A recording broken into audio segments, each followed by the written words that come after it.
Dans ONI Hebdo cette semaine, elles se reconstruisent grâce à l'appui de l'ONU. Qui sont-elles et comment? Rendez-vous tout à l'heure pour des éléments de réponse. Puis, nous reviendrons sur les séjours d'une délégation canadienne dans la province Nord Kivu. Et enfin, remise par la MONUSCO des kits démobilisés et jeunes vulnérables du territoire de Nyiragongo au Nord Kivu. Les détails dans un instant. Bonne réception.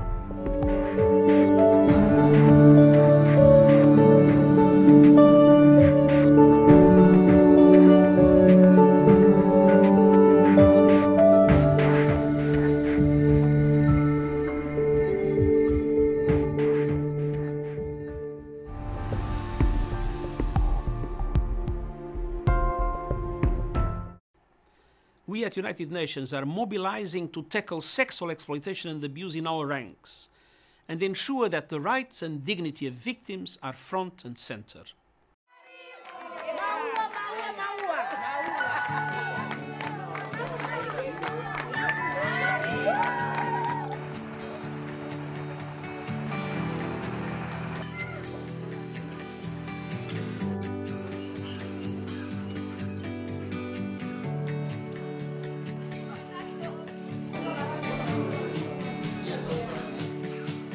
La mise en œuvre de ces projets, ça permet non seulement d'aider les victimes à se reconstruire et à avoir une nouvelle vie qui va les détourner et les faire oublier tout ce qu'ils ont vécu, tout ce qu'elles ont vécu depuis maintenant, mais également de s'orienter vers une nouvelle vie beaucoup plus stable et digne.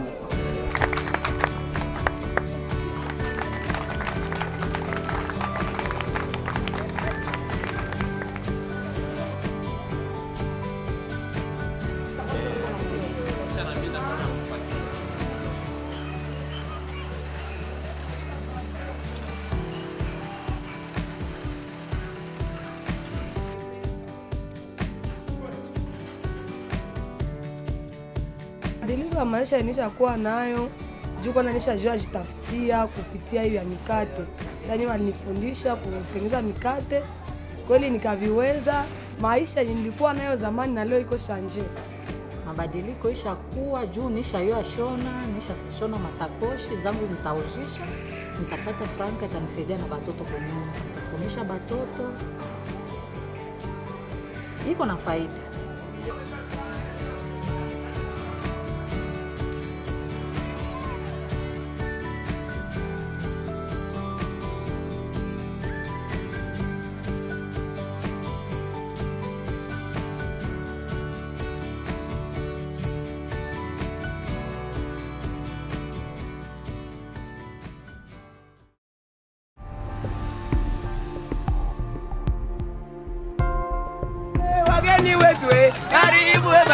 Un accueil empreint de chaleur.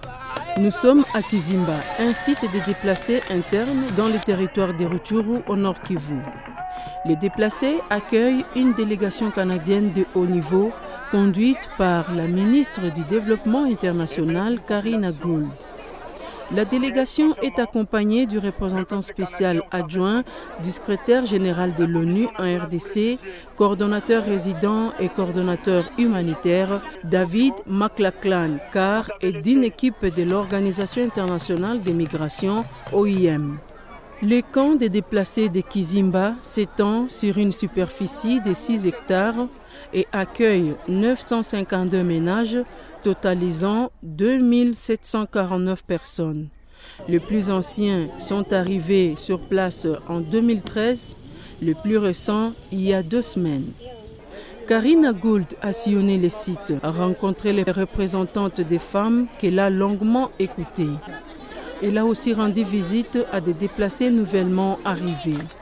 Au même moment, s'est passée une distribution par le PAM des vivres aux déplacés à laquelle la délégation a pu assister. Avant de prendre congé de ses hôtes, la ministre canadienne a tenu à s'adresser à eux.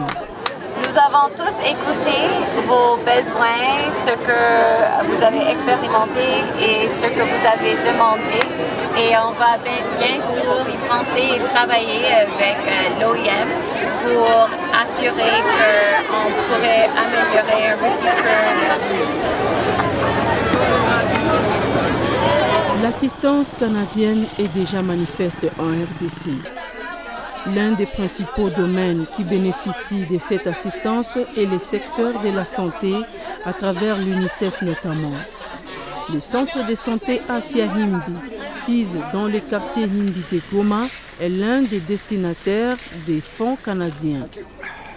Pour rappel, c'est dans ce centre qu'a été détecté le premier cas de la maladie à virus Ebola à Goma. La ministre canadienne s'y est rendue. Le Canada est une amie et un partenaire de longtemps avec la RDC et je suis venue parce que je viens d'être nommée comme ministre de Développement international et pour connaître les programmes que nous avons ici partout au pays, mais surtout ici à Nord-Kivu, mais aussi pour faire quelques annonces qui sont importantes. Mercredi à Kinshasa, j'ai annoncé la réponse canadienne à la crise humanitaire qui est présentée pour la crise d'Ebola de 56 millions de dollars, 45 millions avec l'aide humanitaire et puis 10 millions pour renforcer des systèmes de santé.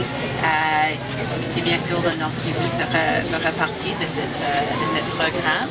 La nouvelle enveloppe canadienne sera principalement destinée à la lutte contre l'épidémie d'Ebola qui sévit à l'est de la RDC. Justement, la délégation de Mme Gould était à la coordination générale de la lutte contre la maladie à virus Ebola à Goma. Un exposé sur la situation de la maladie lui a été fait. C'était important de venir, d'écouter de l'équipe de leadership de la riposte, comment on voit la situation avec l'Ebola.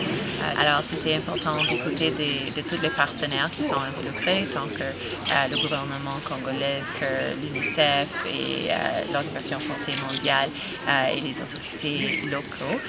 C'est bien sûr qu'il y a beaucoup d'actions qui sont en train d'être fournis pour répondre. Nous avons écouté du programme d'immunisation et de contrôle du virus et on a parlé de ce qu'on a besoin de faire pour terminer avec cette épidémie.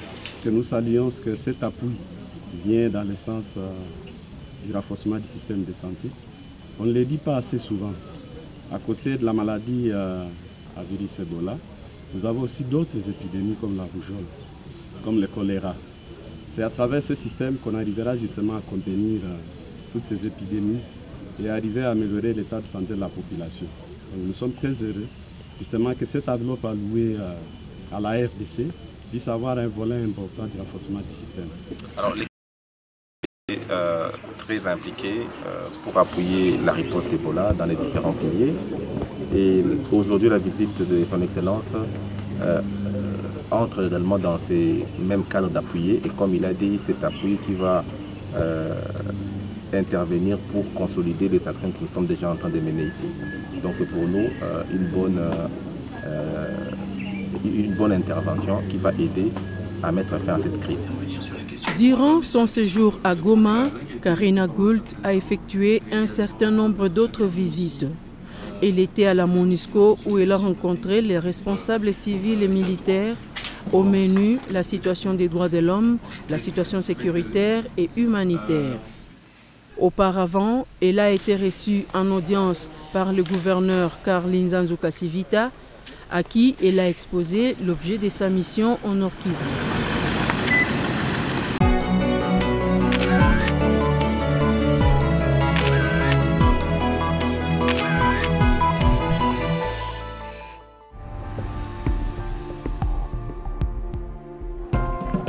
Dans les territoires de Nyiragongo, en chefferie de Bukumu, se trouve Munigi, en périphérie de la ville de Goma.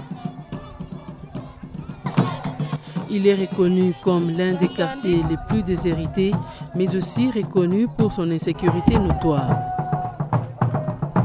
Dans le cadre de ces projets dédiés à la réduction des violences communautaires, la MONUSCO, à travers ses sections conduite et discipline et DDR-CVR, a ciblé les quartiers de Munigi. Ces projets visent à donner de l'emploi à court terme, une formation professionnelle et un encadrement à ces bénéficiaires en leur permettant de se prendre en charge sans penser à s'enrôler ou au retour dans les groupes armés. Ces projets contribuent également à la stabilisation et à la pacification par différentes séances de sensibilisation sur la cohabitation pacifique et la gestion pacifique des conflits, mais aussi par l'encadrement psychosocial des membres de la communauté et les bénéficiaires. La présente cérémonie de remise. L'ONG locale SIAM, Syria Mazingira en Swahili, ou encore les secrets de l'environnement en français, a bénéficié de l'assistance technique de la MONUSCO pour la mise en œuvre du projet, formation professionnelle et appui à la scolarisation des jeunes vulnérables. Il y a un comité local de développement qui, après nous, va faire le suivi permanent. Et si on peut avoir un événement malheureux ou erré, nous sommes en communication, nous comme exécutants, et la MONUSCO aussi, nous allons faire tout le suivi ensemble pour que nous puissions suivre ces gens, afin que nous puissions vivre une réduction effective de la violence dans les territoires. 180 démobilisés, jeunes à risque et femmes vulnérables ont été formés en coupe et couture, pâtisserie et coiffure. J'ai quitté chez nous, je ne connais rien, mais les MONUSCO déjà, après avoir amené les projets, je suis capable de faire la coiffure hommes et dames, je suis capable de fabriquer les produits locaux, je suis capable de faire les modèles, les postiches simples, les pommes, tout ça. C'est quitte ici, je vais chaque fois me prendre en charge de moi-même. J'ai appris la pâtisserie parce que auparavant j'étais à la maison, je n'ai rien à faire. Il n'y a pas l'endroit où je peux travailler. Mais dès que j'ai appris, on vient de me donner le kit aujourd'hui, je vais m'arranger comment je vais travailler moi-même, que je puisse être bien dans ma famille. Le projet de formation professionnelle et de scolarisation des jeunes vulnérables pour la province du Nord Kivu est salutaire. Pourquoi? Parce que Son Excellence, Monsieur le gouverneur de province, l'honorable Carly Nzanzu Kasivita, aspire à la paix et au développement de notre province. Ces deux facteurs, notamment la paix et le développement, sont étroitement liés. Et pour y parvenir, il faut assurément s'assurer que des activités allant dans le sens de l'autonomisation, de l'auto-emploi dont le chef de la population sont en train d'être développés.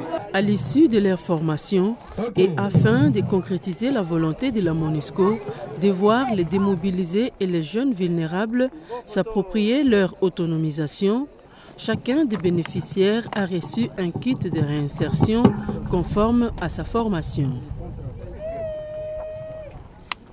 Félicitations encore une fois et bonne chance pour la suite de la vie.